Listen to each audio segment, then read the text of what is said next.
Hey, j'espère que vous allez bien. On se retrouve aujourd'hui pour une nouvelle vidéo. J'ai décidé de vous faire ma routine soin du visage 100% naturel. Donc je ne vais utiliser que des produits naturels. Je vais vous montrer pas à pas tout ce que je fais pour me faire mon soin du visage, pour vraiment nettoyer toute l'acné et tout ce que j'ai aussi, que j'ai accumulé durant cette semaine. Donc voilà, c'est parti pour la première étape. Première chose que j'ai commencé par faire, c'est de mettre de l'eau à bouillir et la mettre dans ce bol là pour me faire un sauna facial, pour permettre aux pores de s'ouvrir un petit peu et de mieux nettoyer du coup mon visage en profondeur et de désincruster tous les points noirs et tous les boutons que j'ai. Donc dans cette eau là, je commence par mettre de l'huile essentielle de lavande vraie. L'huile essentielle de lavande vraie est bonne aussi pour le visage, surtout pour tout ce qui est peau grasse et acnéique. Je viens de le faire en sauna facial. Voilà, mettre quelques gouttes dans l'eau. Donc je mets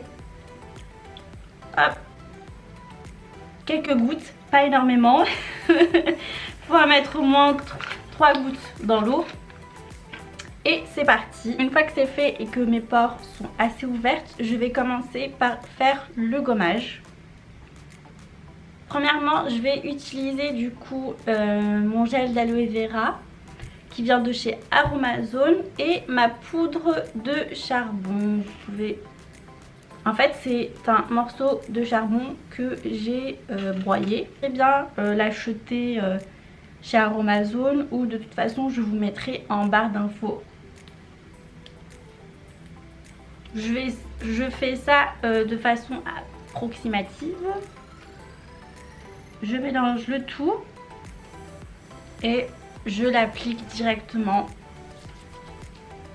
Bon, il faut toujours prévoir quelque chose en dessous parce que, vaut mieux faire ça sur le lavabo.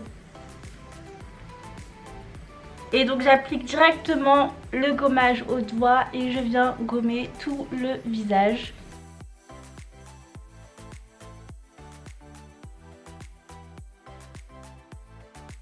Donc après avoir fait mon gommage, déjà je vois une petite amélioration au niveau de mon visage. Il y a des zones qui sont assez bien nettoyées. Déjà la peau est 1000 fois plus douce, il n'y a pas photo. En fait au toucher on a l'impression que déjà on n'a pas besoin de faire plus que ça. La peau est assez bien nettoyée, toute douce. Mais quand on regarde bien, je sais qu'il y a plein de zones encore à nettoyer. Et du coup ce que j'utilise, c'est un tire-comédon. Et vous avez aussi la petite aiguille. Une fois que j'ai terminé de nettoyer mon visage, vous pouvez très bien constater que j'ai plein de petites rougeurs là qui viennent d'apparaître, vu comment j'ai traumatisé ma peau. Du coup je vais passer au masque. J'ai décidé d'utiliser de la poudre de pivoine. Donc la poudre de pivoine a un effet apaisant, et en plus de ça je vais du coup faire ce masque là avec de l'eau de rose. Je vais mettre un petit peu de poudre. Là il faudrait une cuillère, mais bon. Toute l'eau de rose.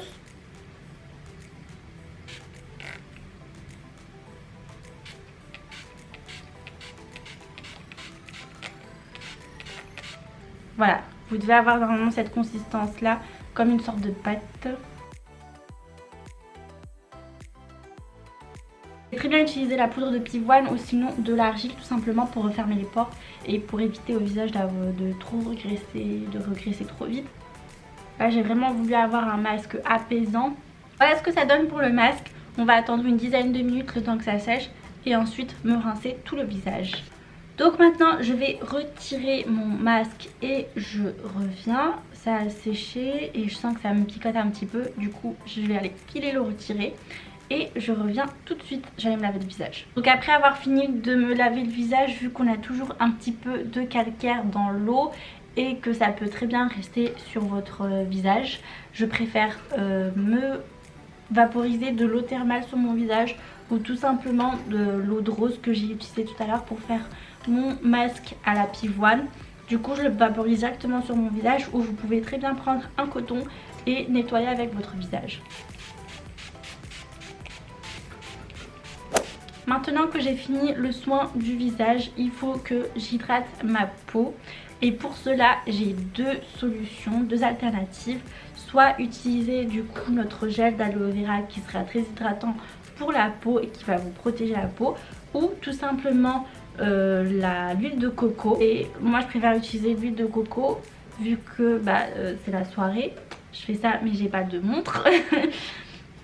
Donc je préfère utiliser l'huile de coco avant de dormir pour bien hydrater mon visage. Et j'aime bien aussi en appliquer sur mes cils pour permettre à mes cils de bien pousser et d'être bien fortifiés. Pourquoi je fais n'importe quoi depuis tout à l'heure? Donc je prends mon huile de coco que je fais bien chauffer dans ma main pour permettre à cette huile de bien pénétrer dans la peau. Vous pouvez très bien faire ce mouvement là, un peu de lifting. Ensuite pour les boutons qui me restent apparents, je viens utiliser l'huile essentielle de tea tree d'arbre à thé. Et à l'aide d'un coton-tige en fait j'applique cette huile là sur les boutons qui me restent pour venir les assécher. Il faut savoir aussi qu'on peut très bien l'utiliser pur, il n'y aura aucun problème. En général les huiles essentielles s'utilisent diluées dans une huile végétale. Et ensuite pour l'hydratation de mes lèvres, j'aime beaucoup utiliser cette crème là, elle s'appelle Egyptian Magic. Elle vient de chez Sephora et j'aime l'utiliser pour mes lèvres, pour la réhydratation de mes lèvres. Mais en tout cas il faut savoir qu'on peut l'utiliser pour plein de choses. Pour le visage, pour les cernes, les cils, pour les mains, pour tout ce que vous voulez. Elle est à base d'huile d'olive, de cire d'abeille, de miel, de pollen d'abeille, de gelée royale et de propolis. En tout cas elle est super naturelle mais en grande quantité sur mes lèvres. En tout cas j'ai terminé cette vidéo là, j'espère qu'elle vous aura plu. J'ai essayé au maximum de vous partager mes connaissances personnelles, mes conseils, ce que j'aime bien faire pour mon visage. Je sais très bien que c'est des choses qui ne s'appliquent pas à tous les types de visages, mais j'espère que vous vous reconnaîtrez dans certaines choses que je vous ai présentées et que ça vous plaira. En tout cas je vous fais plein de gros bisous.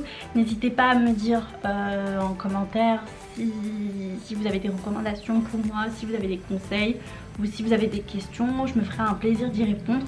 Je vous dis à la prochaine fois pour une nouvelle vidéo.